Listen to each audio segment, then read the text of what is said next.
कहानी की शुरुआत इटली के शांत और खूबसूरत शहर रोम के नजारे से होती है, लेकिन ये खूबसूरती और शांति तुरंत टूट जाता है जब एंजो नाम का एक चोर इन गलियों से गुजरता है और पुलिस उसके पीछे पड़ जाती है, क्योंकि वो मेरी रोलेक्स की महंगी घड़ी चुराने की कोशिश कर रहा था, जिसे बेचकर वो अपनी रोजी रोटी चलाना चाहता था।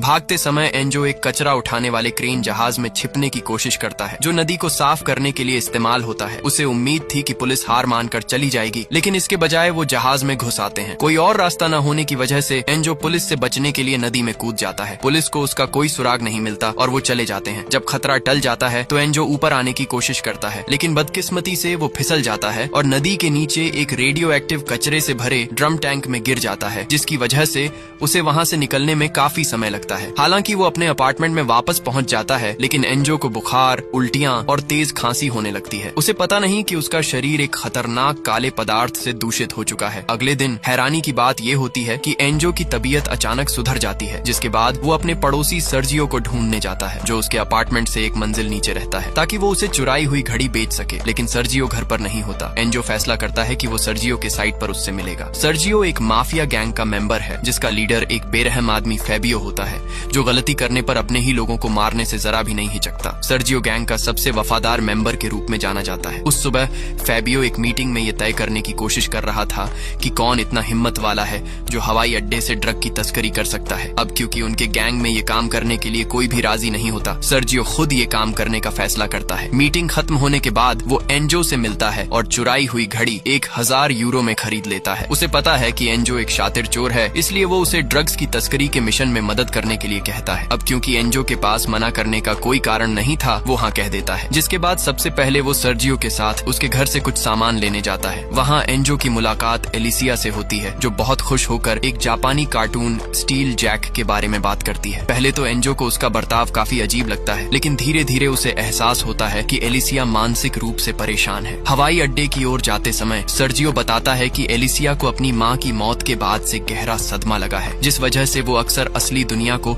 अपने पसंदीदा एनीमे की दुनिया से जोड़ देती है और आसपास के लोगों को उस कार्टून के कैरेक्टर की तरह मानती है। इसके लगभग आधे घंटे बाद सर्जियो एंजो को हवाई अड्डे पर ड्रग का सौदा करने के लिए ले जाता है, लेकिन माहौल तब बदल जाता है जब उनमें से एक आदमी को ड्रग का ओवरडोज हो जाता है, जिसके बाद उसका दोस्त सर्जियो से उसे अस्पताल ले जाने को कहता है। लेकिन सर्जियो उसकी मदद करने के बजाय उसे एक सुनसान बिल्डिंग में ले आता है और पहले सौदा पूरा करने के लिए कहता है। लेकिन उस कलुआ आदमी को गुस्सा आ जाता है और वो बिना सोचे समझे सर्जियो पर गोली चला देता है।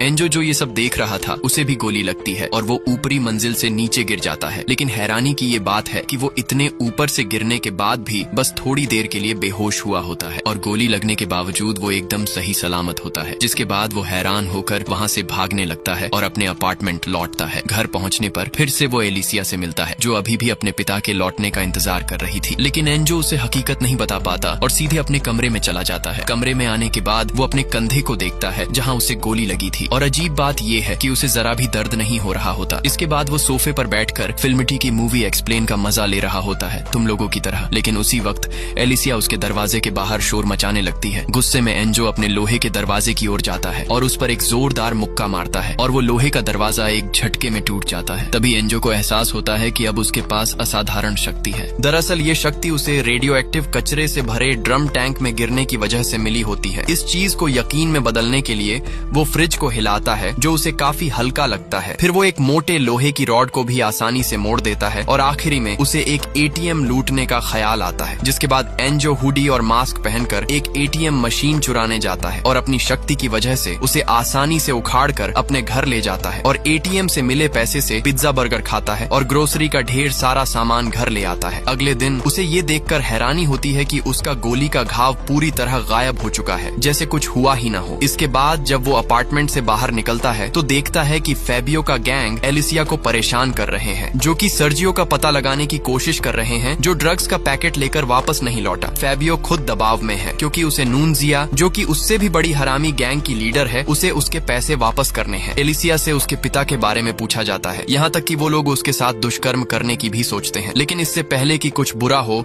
एंजो हुडी और मास्क पहनकर खिड़की तोड़कर आता है और फेबियो के गुंडों को उठा उठाकर पटकने लगता है।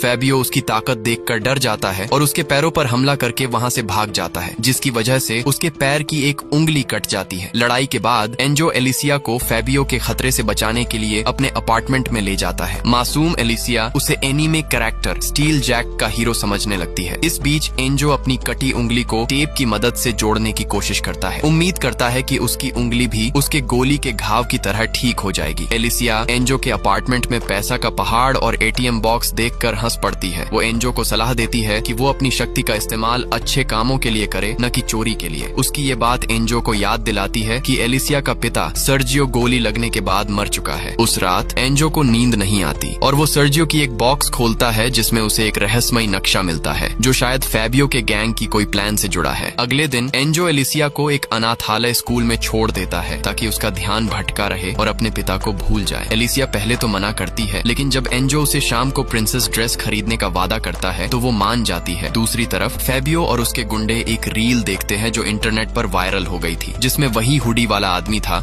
जिसने उनकी कुटाई की थी। वो लोग उसकी पहचान करते हैं और सर्जियो के गायब होने का पता लगाने में लग जाते हैं। दूसरी ओर एंजो अपनी चोरी की हरकतें जारी रखता है और जब रात को वो अपनी पसंदीदा फिल्म देखने जाता है तो उसे एक एनीमे की कैसेट मिलती है जिसे एलिसिया भूल गई थी, और जब वो पहली बार एनीमे देखता है तो वो उसे काफी पसंद आती है। दूसरी तरफ लगातार नूंजिया गैंग के गुंडे पैसों के लिए फैबियो को परेशान कर रहे थे और आखिरकार दबाव में आकर फैबियो सर्जियो के साथ बनाई गई पुरानी प्लान के मुताबिक कैश वैन को लूटने का फैसला करता है और अपने गुंडों के साथ फैबियो हथियारों के साथ सड़क के मोड़ पर तैयार रहता है। लेकिन बदकिस्मती से इससे पहले कि वो लोग कुछ कर पाते, कोई और उस गाड़ी को रोककर पैसे लूट लेता है, और वो कोई और नहीं बल्कि एंजो ही होता है।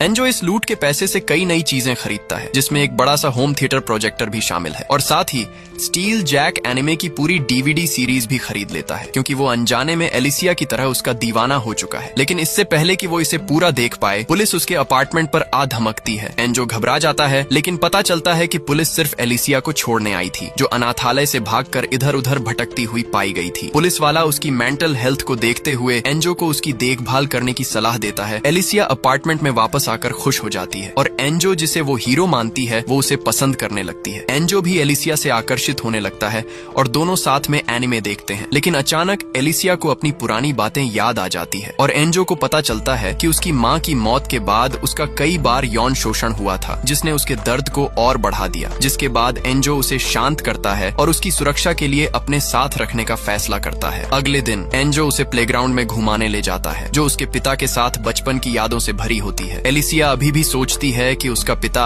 एनीमे की तरह नरक की गुफा में है। इस तरफ फैबियो का एक साथी उसकी लीडरशिप से तंग आ चुका है और वो फैबियो को अपना घमंडी रवैया छोड़ने की सलाह देता है, लेकिन उसकी सलाह मानने के बजाय फैबियो उसे अपने पालतू जंगली कुत्तों से मरवा देता है। दूसरी ओर एंजो एलिसिया को मॉल ले जाता है ताकि वो खुश हो सके। एलिसिया, जो पहले आसानी से घबरा जाती थी, अब वो खुलकर हंसने लगती है। एंजो अपने वादे के मुताबिक एलिसिया के लिए एक प्रिंसेस ड्रेस खरीदता है। ये पल उनके रिश्ते को और मजबूत कर देता है। एंजो, जिसकी जिंदगी का कोई मकसद नहीं था, उसे जीने की एक वजह मिल गई है, जबकि एलिसिया को रक्षक मिल गया जिसकी उसे हमेशा जरूरत थी। लेकिन एंजो और एलिसिया की ये खुशी ज्यादा देर नहीं टिकती। एलिसिया एंजो से अपने पिता सर्जियो को नर्क की दुनिया से लाने की जिद करने लगती है। एंजो गुस्सा हो जाता है और अनजाने में कह देता है कि सर्जियो मर चुका है। ये सुनकर एलिसिया नाराज हो जाती है और अकेले ट्राम में चली जाती है। एंजो तुरंत उसका पीछा करता है और अपनी पूरी ताकत लगाकर ट्राम को रोक देता है, सिर्फ माफी मांगने के लिए, इसकी परवाह किए बिना कि उसकी असलियत खुल सकती है। और होता भी ऐसा ही है। उसकी इस हरकत को लोग रिकॉर्ड कर लेते हैं और लोगों को वो एटीएम लूटने वाला सुपर विलेन लगने लगता है। दूसरी तरफ मजबूरी में फैबियो मार्सेलो नाम के एक लेडी बॉय से कर्ज लेने का फैसला करता है, लेकिन ठीक उसी वक्त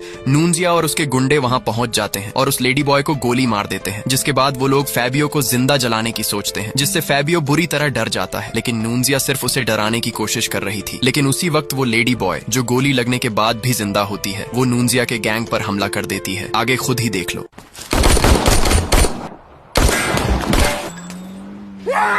नूंजिया के गुंडों को मारने के डर से फैबियो अपने ठिकाने पर लौटता है, लेकिन वहाँ का माहौल देखकर वो हैरान हो जाता है। वो देखता है कि उसके सारे गैंग मेंबर मर चुके हैं। उसी वक्त टीवी पर सुपर विलेन की न्यूज चल रही होती है और फैबियो को पता चलता है कि वो एंजो ही है। इधर एंजो भी वायरल होने के बाद एलिसिया को लेकर किसी सुरक्षित जगह पर भागने का फैसला करता है, लेकिन फैबियो और उसका एक बचा साथी ताजी चुपके से उनका पीछा करते हैं। एंजो और एलिसिया एक होटल में रुकते हैं, लेकिन आराम करने से पहले उन्हें किसी का फोन आता है और आगे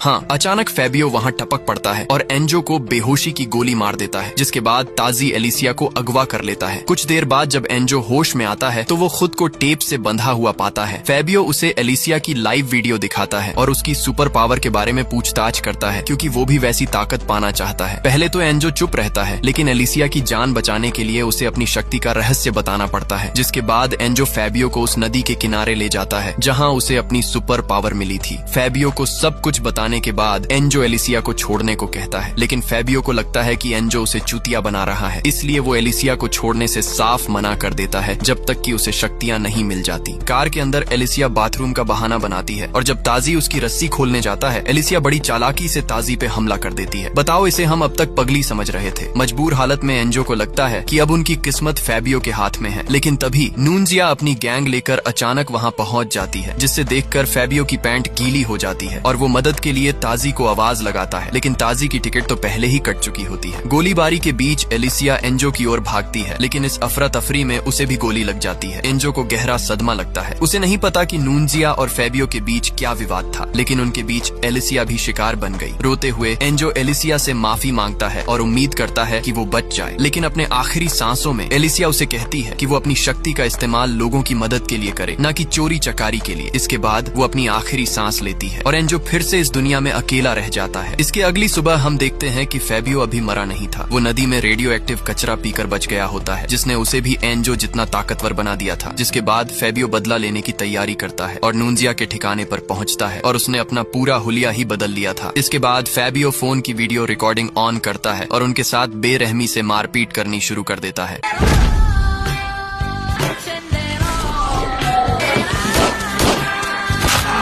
आखिरी में फैबियो नूंजिया के साथ डांस करता है और उसकी रीढ़ की हड्डी तोड़कर उसे मार देता है। अब जरा सोचो, जो इंसान पहले से ही कमीना है और ऊपर से उसके पास आम इंसान से ज्यादा ताकत आ जाए तो वो आगे क्या करेगा। खैर, इस तरफ दुख में डूबा एंजो अपनी जिंदगी का रास्ता खो चुका था, लेकिन एक घटना अचानक सब बदल देती है। एंजो एक कार दुर्घटना देखता है जहाँ 2 पुलिस वाले एक महिला को बचाते हैं, लेकिन एक छोटी बच्ची अभी भी कार में फंसी होती है। बिना सोचे एंजो अपनी शक्ति का इस्तेमाल कर उस बच्ची को बचा लेता है। उसके इस हीरोइक काम के लिए बच्ची की माँ उसे बहुत बहुत धन्यवाद देती है। तभी एंजो को एहसास होता है कि दूसरों की मदद करने से दिल को सच्ची खुशी मिलती है। उसे एलिसिया की कही आखिरी शब्द भी याद आते हैं कि वो अपनी शक्ति को अच्छाई के लिए इस्तेमाल करे। उसी वक्त वो टीवी पर न्यूज देखता है जिसमें फैबियो का नूंजिया गैंग को अकेले मारने का वायरल वीडियो दिखाया जाता है। इस बार फैबियो ऐलान करता है कि वो एक भीड़ भाड़ वाली जगह पर बॉम्बिंग करेगा, क्योंकि वो चाहता है कि दुनिया उसे सबसे खतरनाक विलन के रूप में देखे। फैबियो की ये बात सुनकर एंजो बिना देरी किए एस रोम स्टेडियम की ओर दौड़ता है, लेकिन एंट्री बंद होने की वजह से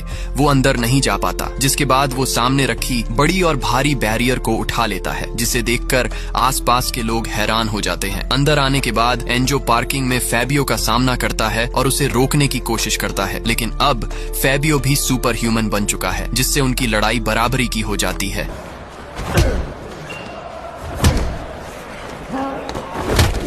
फैबियो एंजो का मजाक उड़ाता है और उसे स्टेडियम के अंदर मुकाबले के लिए चुनौती देता है, लेकिन वो उसे गुमराह करके वहां से भाग जाता है। जिसके बाद वो गाड़ी में रखी बॉम्ब एक्टिव कर देता है, जो कुछ ही मिनटों में फटने वाला होता है। एंजो ये देखकर घबरा जाता है और बिना ज्यादा सोचे बॉम्ब को स्टेडियम से दूर ले जाने लगता है, लेकिन फिर से फैबियो आ टपकता है और उसे रोकने की कोशिश करता है। और अब बस 1 ही मिनट बाकी थे, जिसके बाद कई लोगों की जाने जाने वाली है। फैबियो बॉम्ब के पास जाता है और उसकी टाइमिंग कम कर देता है, लेकिन इससे पहले कुछ बुरा हो, एंजो फैबियो और बॉम्ब के साथ नदी में कूद जाता है और अब बस कुछ ही सेकंड है और ये हुआ ब्लास्ट।